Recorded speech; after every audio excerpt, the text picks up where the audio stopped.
Hello, good day. Thank you for joining me. My name is Dennis, and welcome to my art channel. Today, I've got a book. This is Akira Volume 6 from the 35th Anniversary Special Edition.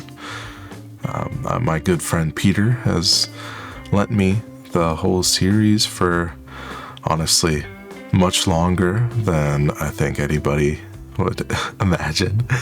It's taken me quite some time to get through them, but it's been quite a ride.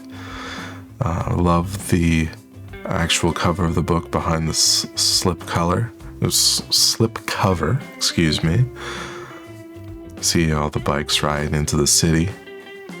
Very much highly detailed, technical kind of drawing here.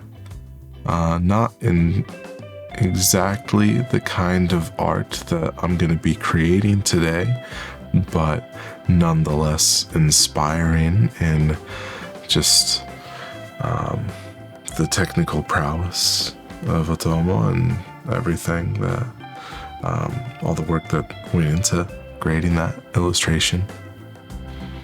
Today I'm working in my favorite Arches Rough kind of watercolor paper with my Sennelier Watercolors, but I'm going with a bit of a different start today, having a watercolor pencil to break things off.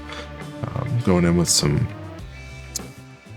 wide strokes, expressive marks, trying to cross the entire page with those, and I'm not really minding how much pressure I'm putting onto the page. There's quite a dark visible blue mark straight across it, and I think that's fine. I'm putting in a few kind of circular objects and kind of placing focal points for myself, areas that when I go in with the painting, I'm going to make sure to put some little emphasis in these spots, in these areas. It's not. I feel like it's not my usual kind of painting to have this kind of structure, unless it's landscape. But I guess that makes this more of like a abstract landscape, something where instead of the landscape being in real life directly in front of me, it's just the landscape that I'm imagining. And hopefully you're able to sort of take a little gander into the D-Nice mind with this little painting.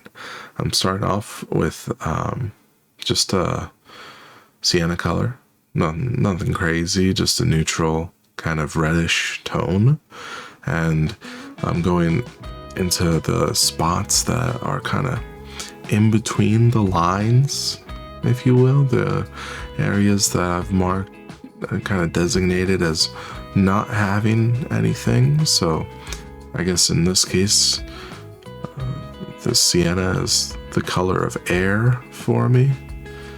This is the color of nothingness, even though the paper is still nothingness right now. It's fairly blank in most of it. I'm starting by eliminating what will inevitably be the lightest areas as I cover the rest with darker colors, going in with a more saturated kind of cadmium yellow color, mixing it in the spots where I feel like it needs to be mixed in with my prior marks. But for the most part, it's going in on new spots, like that big circle in the left area, and the big, like, I feel like I'm making like a couch over there with the yellow and like a bit of an armrest kind of thing going on there, maybe 3 heads, like 3 friends, that sort of idea. And yeah, going in with a bit more of like a blue color. I think this one's a cerulean blue, and hitting all parts of the painting before building a bit of red and finally addressing the giant blue line struck across the page. You can see I'm using a lot of the water in this situation, and I should note that I've added a bit of ox gall once again to my water. If you haven't seen my prior videos, it's a thinning agent for the watercolor, and it makes everything flow quite a bit more, and makes each of the colors sort of blend into each other a bit more, and a bit more naturally, I feel like, as well. It becomes sort of these nice little wet spots that kind of bleed out into each other and become, feels like a natural wash, almost like a rain or a river passed over the page. And now it's dried out, leaving the centers a little lighter than the outsides. Yeah, I've changed brushes now and going in with something a bit finer angle kind of brush, and this one comes to quite a point. So as I go through, I'm adding a bit more kind of minuscule details to the painting, so that if you're looking really closely, there's some more interesting things to look at, something entrancing to sort of guide the eye through. As if you're looking really close to see these lines. But that said, not everything has to be too small to see. I think at this point I'm mainly just going in and trying to fill in some of the gaps, some of the unfinished spots that have opened up just naturally, where the water couldn't reach, and I gotta force a bit of water in behind the first layer of pigment and reach each little spot of paper that might be visible. I think that's gonna make it look a little more complete. What do you think? How do you see these kind of paintings? I feel like they're finished once adding something would make me feel like I've disrupted the balance.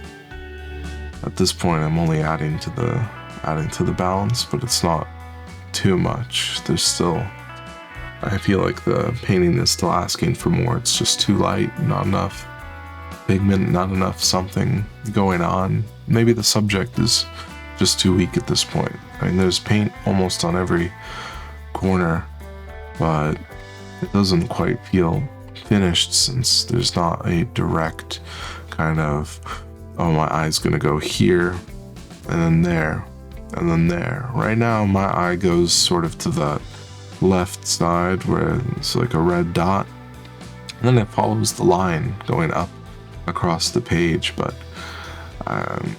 not so much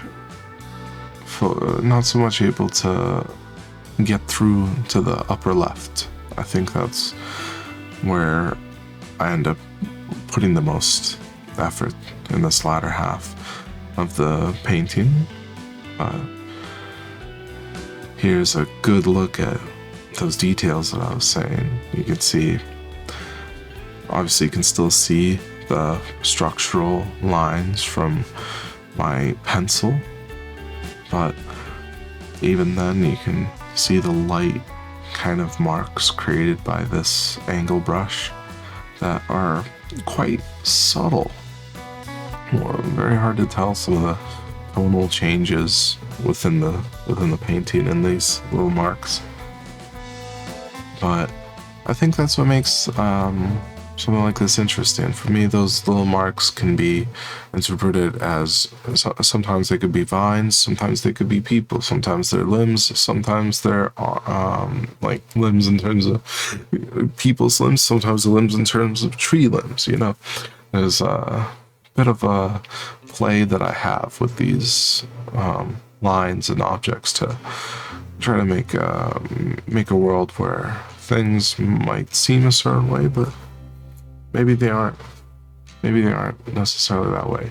That spot that I initially said was sort of a couch and some friends hanging out. Now the whole thing looks like it's changed into a face in the ocean of woods that I'm creating here. And now as we zoom out a little bit, is a good time to see the overall progression. And as it's starting to dry, you can see really the kind of water splotchiness of this painting. I feel like it's a bit more wild than the past couple of paintings that I've made, and I think I quite like it.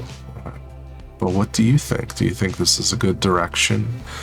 Or do you prefer paintings with a bit more structure than this? Something where it doesn't necessarily bleed out all over the page, but has more dry brushing and things that sort of give structure, like, oh, that's definitely tree, that's definitely the lake. For just thinking of an example of a prior painting that I've done, like going out to the lake. I had very clear sort of structural elements to it, but this one is a little less clear. Maybe I'm demanding a bit more work from the viewer to understand totally what's going on here. So I pose the question, is that good for you? Is it more interesting that way, or should I put in a bit more effort to simplify things and make things not so complicated as you get down into the painting? But yeah, those are my kind of closing thoughts for this process. I appreciate you joining me. I hope you're able to enjoy this process, and here are some close-ups. You can see how the paint starts to blend into itself and make all sorts of colors. I made this palette on the channel. It's only a dozen colors or so, but it feels like there are hundreds in this painting as it transitions between the yellows, the reds, and the blues. Thank you so much for watching. Hope you have a wonderful weekend. Take care. Peace. Oh, and don't forget to subscribe if you're not already. New videos every Friday. Peace.